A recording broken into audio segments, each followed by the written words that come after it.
এসো না আল্লাহর নামে গান গাই, এসো না মন প্রাণ জোড়াই, এসো না আল্লাহর নামে গান গাই, এসো না মন প্রাণ জোড়াই।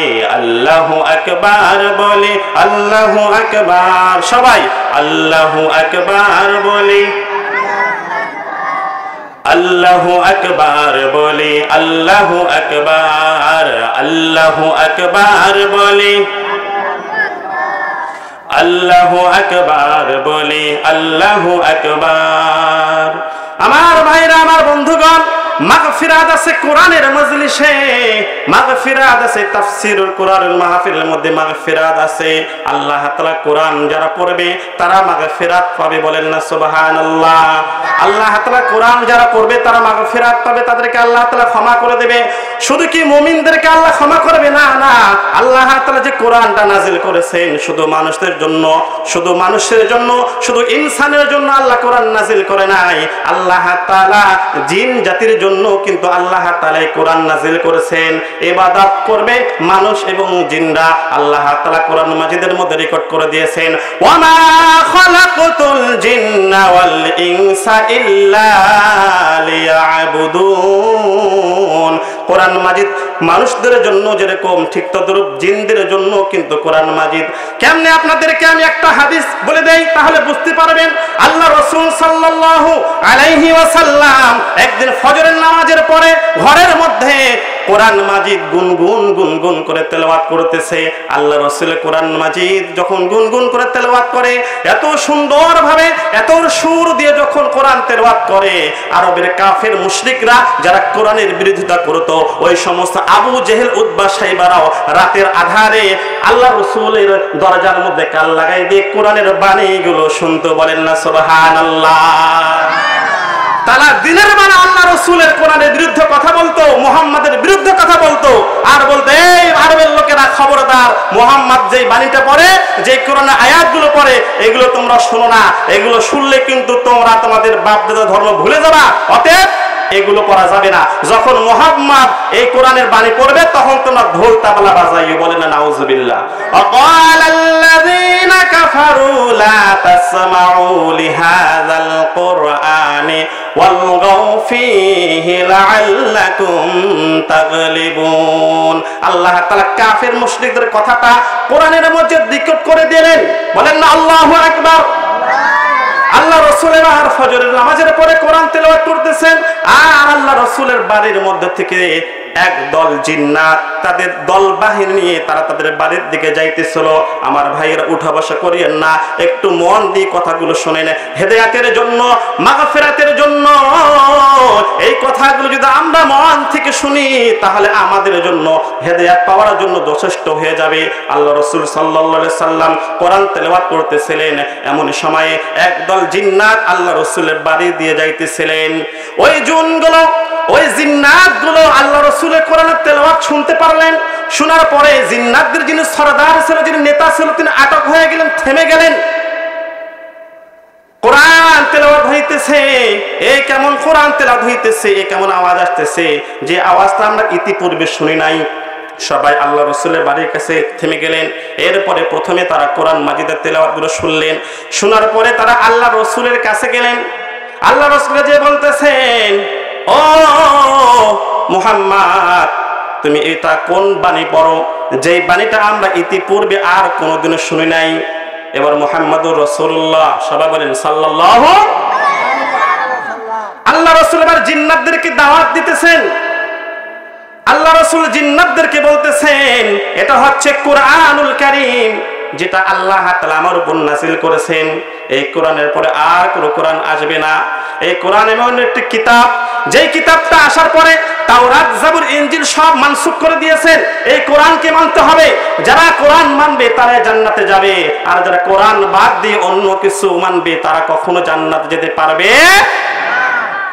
জিন্নাতদেরকে যখন আল্লাহ রাসূল এইভাবে বুঝাইতেছেন, এবার জিন্নাতরা এক পর্যায়ে কোরআনের আকর্ষণ তাদের দিলের মধ্যে লেগে গিয়েছে। এক পর্যায়ে তারা আল্লাহ রাসূলের কাছ থেকে কোরআন শিক্ষা গ্রহণ করেছেন।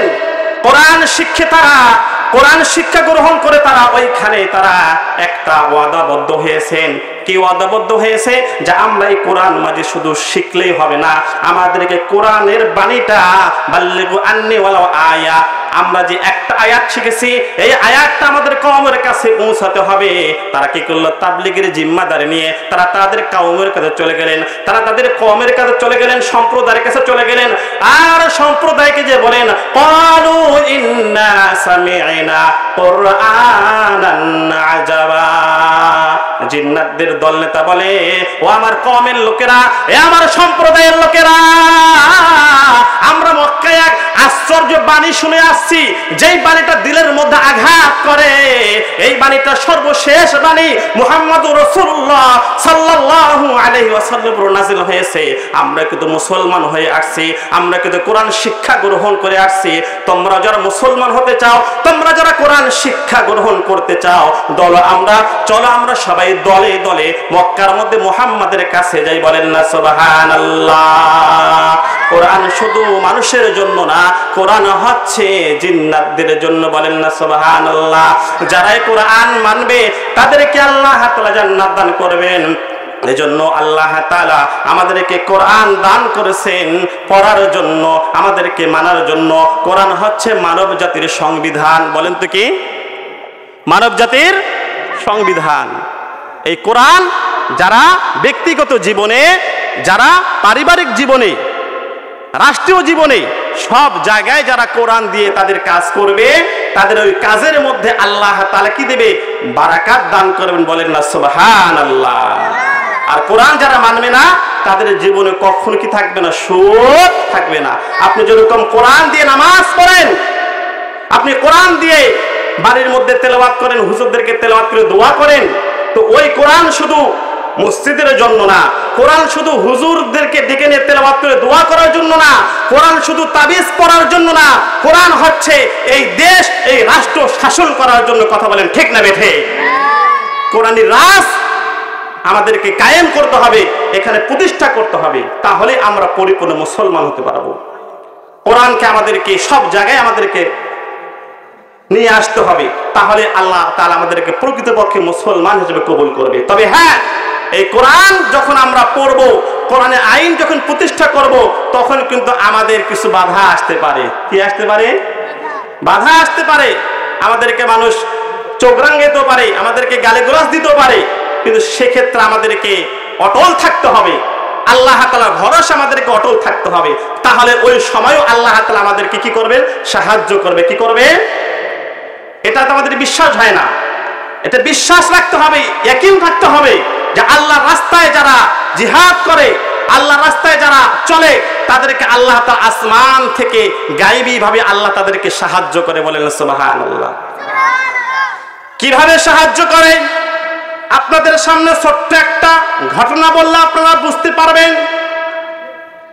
এক সংসারের মধ্যে স্বামী আর স্ত্রী, স্বামীটা হচ্ছে একটু বেকায়দা লোক, সে কিন্তু আল্লাহ তাআলার উপর সেভাবে আস্থা রাখে না, নামাজও পড়ে না, কোরআনও পড়ে না, কিন্তু তার স্ত্রীটা মারহাবা একটা ভালো একটা স্ত্রী পাইছে, সে দিনদার পরহেজগার নেই কিন্তু নামাজ পড়ে।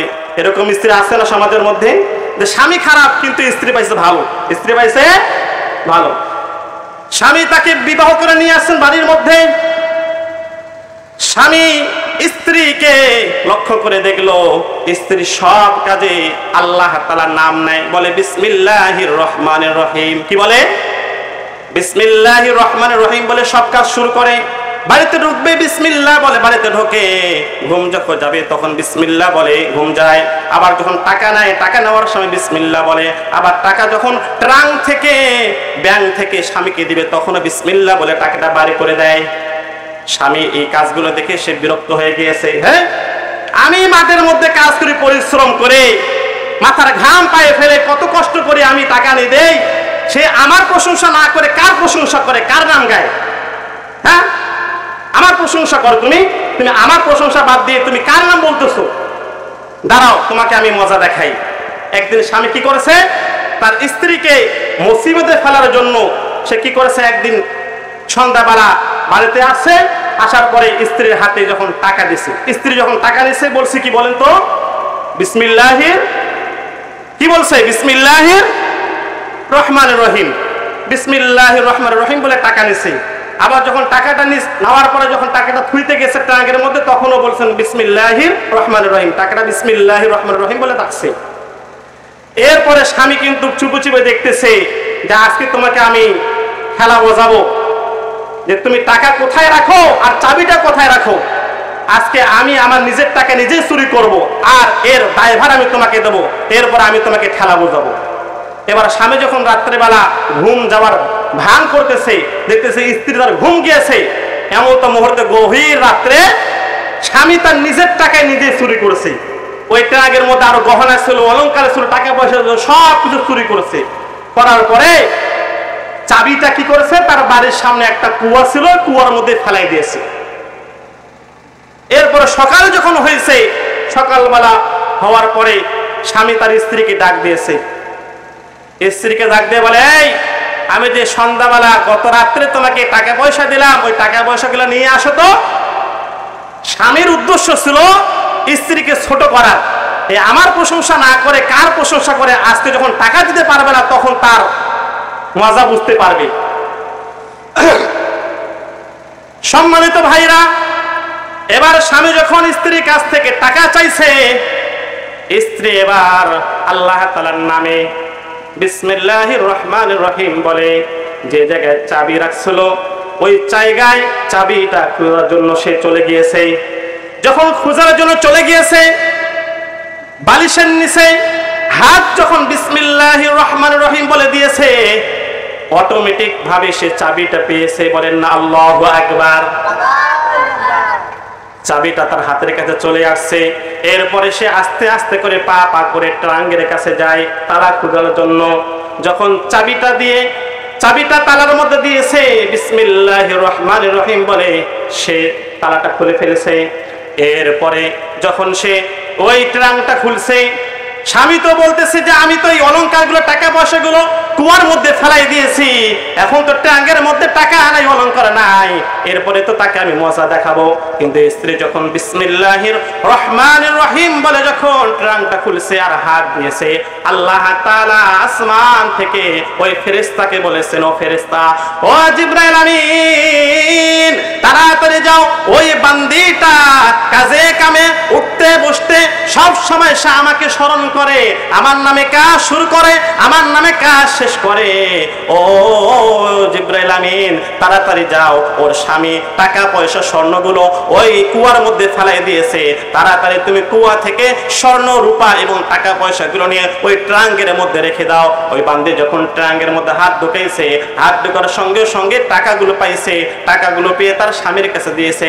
স্বামী তখন আশ্চর্য হয়ে গিয়েছে, সে অবাক হয়ে গিয়েছে, ব্যাপারটা কি, যেই টাকাগুলো যে অলংকারগুলো আমি ওই কুয়ার মধ্যে ফেলাই দিলাম, কিভাবে কুয়া থেকে আবার এই ট্রাঙ্কের মধ্যে আসলো। স্বামী এবার তার পূর্বের ঘটনাগুলো বলে ফেলেছেন স্ত্রীকে, বলে, ও স্ত্রী, আমি তো তোমাকে বিপদে ফেলার জন্য টাকাগুলো ওই ইয়ার মধ্যে ফেলাই দিয়েছিলাম, কুয়ার মধ্যে ফেলাই দিয়েছিলাম, টাকা কিভাবে আসলো, স্বর্ণ রূপা কিভাবে আসলো। এবার এই মহিলা বলতেছে, তার স্ত্রী বলতেছেন, ও আমার স্বামী, আমি যে আল্লাহ তাআলার নামে কাজ শুরু করি, আমি যে আল্লাহ তাআলার নামে কাজ শেষ করি, ওই আল্লাহ তাআলা কিন্তু সব কিছু করতে পারে। বলেন না সুবহানাল্লাহ। আল্লাহ কি পারে না? আল্লাহ কি পারে কি পারে না? আল্লাহ তাআলা চাইলে সব কিছুই করতে পারে। এজন্য আমাদের আসুন, আমাদেরকে আল্লাহ তাআলা রহমতের দিকে, মাগফিরাতের দিকে আমাদেরকে দৌড় মারতে হবে। কি মারতে হবে? ওয়াসারিউ ইলা মাগফিরাতিন মির রাব্বিকুম ওয়া জান্নাতিন আরদুহাস সামাওয়াতি ওয়াল আরদ উইদ্দাত লিল মুত্তাকিন। আমাদেরকে কোরআনের সঙ্গে আমাদের জীবনটাকে, আমাদের ব্যক্তিগত জীবন, আমাদের সামাজিক জীবন, আমাদের রাষ্ট্রীয় জীবন, সব জীবনগুলোতে আমাদেরকে কোরআনের সঙ্গে আমাদেরকে স্পর্শ করতে হবে। তাহলে আল্লাহ তাআলা আমাদের জীবনের মধ্যে বরকত দান করবেন। বরকত দেওয়ার মালিক কে বলেন তো? জোরে বলেন, বরকত দেওয়ার মালিক কে? না কোনো পীর? আল্লাহ তাআলা না? বরকত পেতে হলে অবশ্যই আমাদের কোরআন মানতে হবে। এক গ্রামে